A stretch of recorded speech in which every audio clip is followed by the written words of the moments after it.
In the lecture today, we talked about object-oriented programming. When we talked about objects, we talked about classes. A class is a blueprint for a new Python type. A class includes variables, also called attributes, and functions, also called methods. An object basically is an instance of a class. It is built based on the blueprint. Instance variables of an object are accessible through the object itself. There's another type of variables called class variables. Class variables of an object actually are accessible through the class. We don't need to create an object in order to use or to access to class variables. Methods of a class are called through an instance. So once we define a class, we can create objects based on the class, and you can access to instance variables and also methods of the class.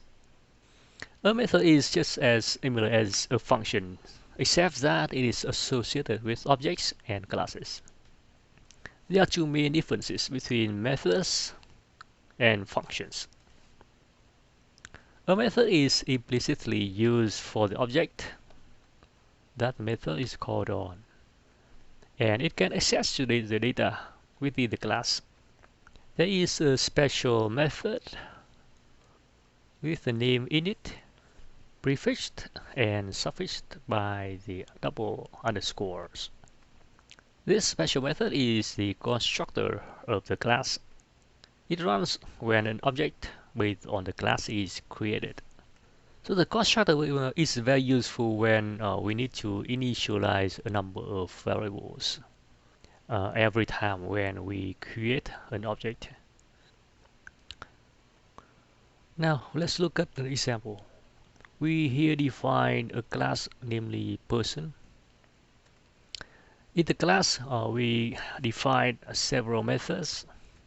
The first method is the init, which is the constructor of the class, and the second is the say method. The parameter self, which is the first parameter in each of the methods, is the way for a method to refer to the object itself. The constructor takes two parameters in addition to self. The two parameters are name and age. Name and age are then stored into the instance variables, name and age also. In the method say we have a parameter, namely text.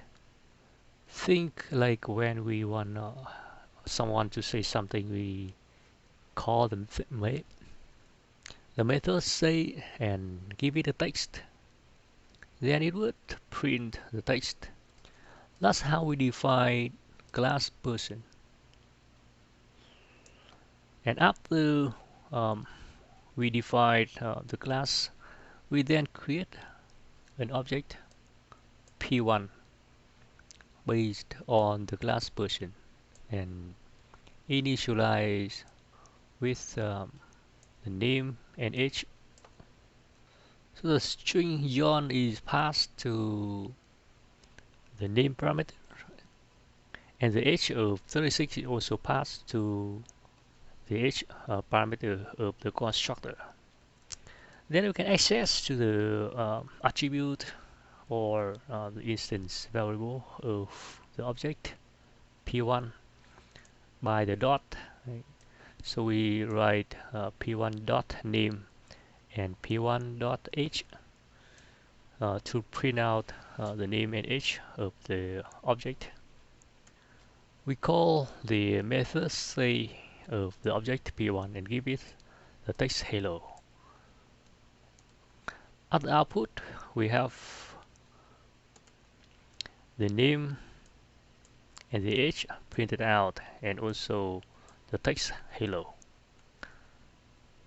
So as mentioned before, the constructor is very useful for initialize initializing variables. So anything that we like variables to have, we put in here. For example, if we want to initialize a list with a 0, we would have a list of 0 in the constructor. The argument self, and here I use the word argument and parameter interchangeably. So the argument self represents the instance of the class, and this is automatically handled by Python. Unlike other programming languages, there is no destructor method for classes. Python automatically frees the memory. Object-oriented programming is comprised by three principles. Encapsulation, also called data hiding. Polymorphism, which means multiple forms. And inheritance. The first principle is about the encapsulation, which is one of the fundamentals in object-oriented programming. Encapsulation refers to bundling data with methods that operate on the data. Encapsulation is used to hide data inside the class and to prevent unauthorized access. We use methods to access to the values inside classes. The methods are called getters and setters. Setters are methods used to change the values inside a class, and getters are used to return the values from a class. A class member can be a variable or a method, and there are scopes such as public, protected, and private. If we don't put any underscore in front of a variable, then it is a public variable. And similarly for a method. A protected member has one underscore in front of it. It is very much like a public member, but a protected member shouldn't be directly accessed from outside. A private member has two underscore characters in front of the name, or we say preceded by two underscore characters. A private member cannot be seen and accessed from outside. Now let's go back to the same example. The difference is that now the instance variable name is preceded by one underscore, and the instance variable h is preceded by two underscores. We define the class person that way, and later on we print out the name of the object, the person, like p1 dot underscore name, and name is a protected variable or attribute. It still works, right? But if we do the same for the other variable, this is a private variable and cannot be seen from outside. So what we got is an error. The error say person object has no attribute h. That is because this attribute is private and cannot be seen from outside. Class variables are sometimes used to share data across all the instances of the class. So here let's go back to the example. Let's say we define a class variable count. Count is set to 0. In the constructor, every time when an object is created, we increase the value of count by 1. So here we refer to class variable by class name person, right? And then dot, and then the name of the class variable. And we can see that the class variable doesn't depend on the object of the class person itself. So let's see what happens here, right? When we create an object of the class person the first time, and we print the class variable. What we have is the value of 1. Then we create another object based on the same class, and we print the class variable. Now we get 2. It may be better that we write the name of the class instead of the name of the object. In this case, when we call the class variable through the object name, there is no instance variable, namely count here, so it returns the class variable.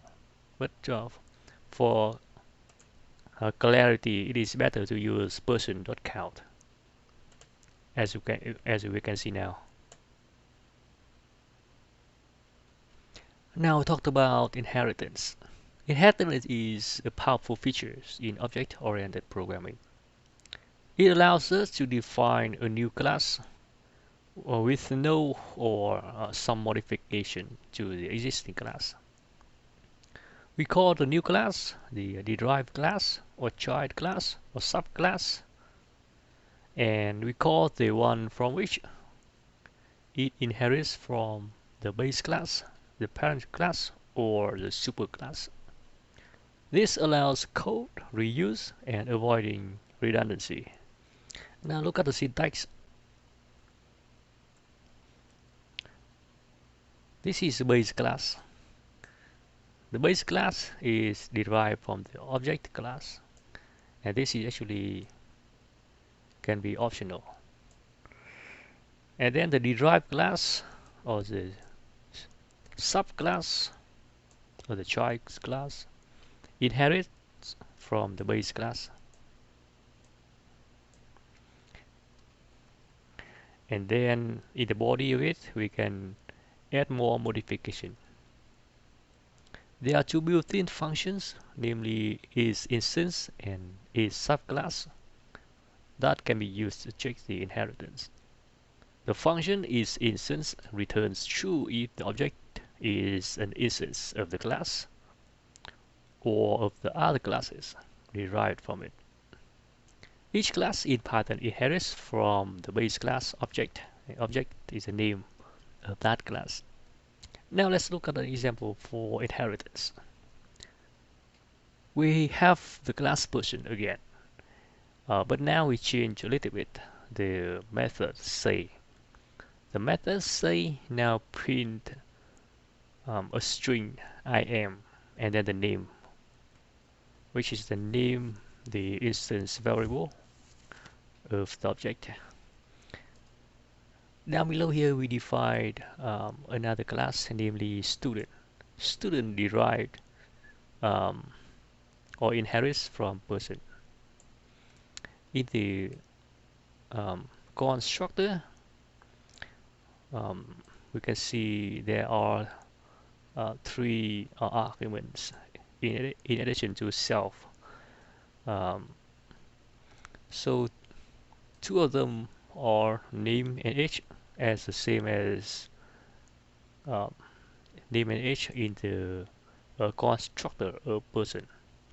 So we pass those 2 arguments to the constructor of the superclass, which is here. And for the additional argument year, we store it in the instance, in the variable graduation year, and this is an instance variable. Now we create 2 objects, person X and student X. Person X is created using the class person, and student X is created using the class, the derived class student. So when we call to the say, to the method say of the person class via the object person X, it calls the method of the super class.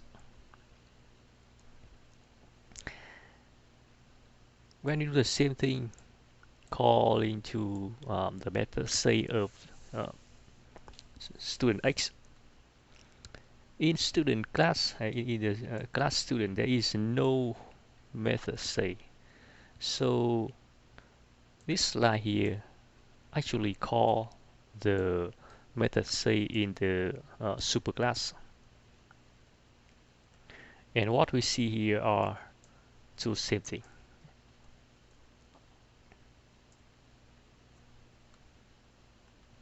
The difference between the object student X and person X is graduation year.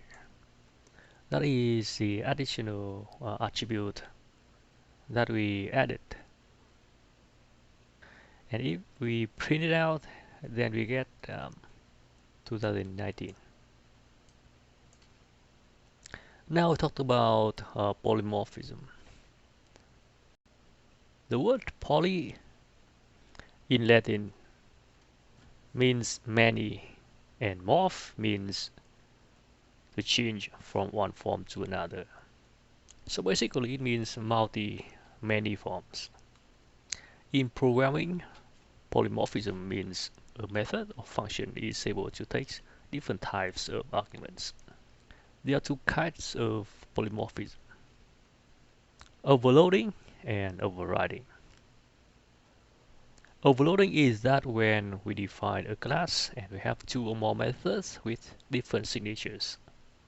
And overriding is the case when we derive from a class and we replace the inherited method with another with the same signature. With overloading, first we talked about operator overloading. Typically, one same operator may have different meaning according to the context.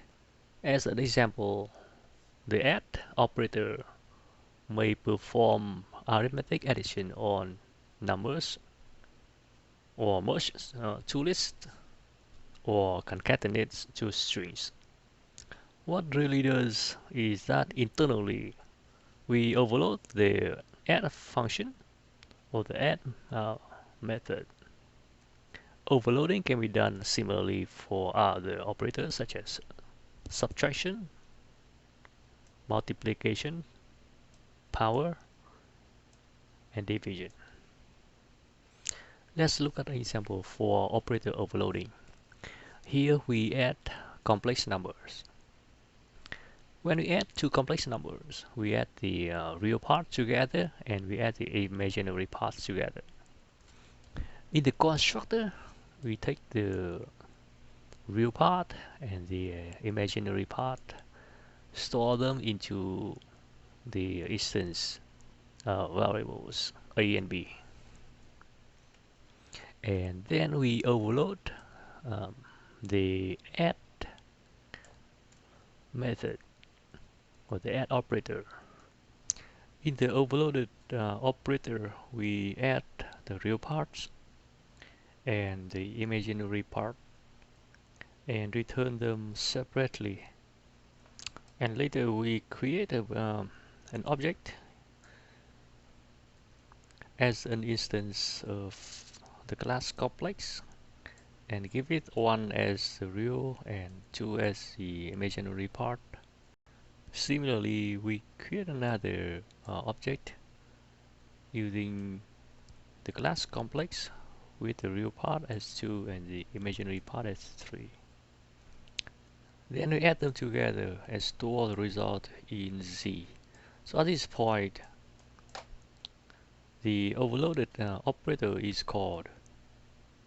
It adds the real parts of X and Y together and the imaginary parts of X and Y together. Now we talked about method overloading. In Python, method overloading might be supported via the Python lang until package.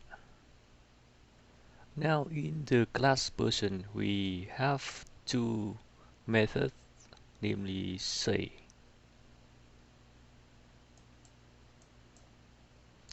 Just above the non-overloaded method, we add the two signatures, also the two decorators, overload and signature. And just above the overloaded method, we also add the signature. We add the decorator. The first decorator says um, not overload, meaning this method is overloading the other method say, and the input parameter is now string compared to none previously, and string is the type of the input parameter text.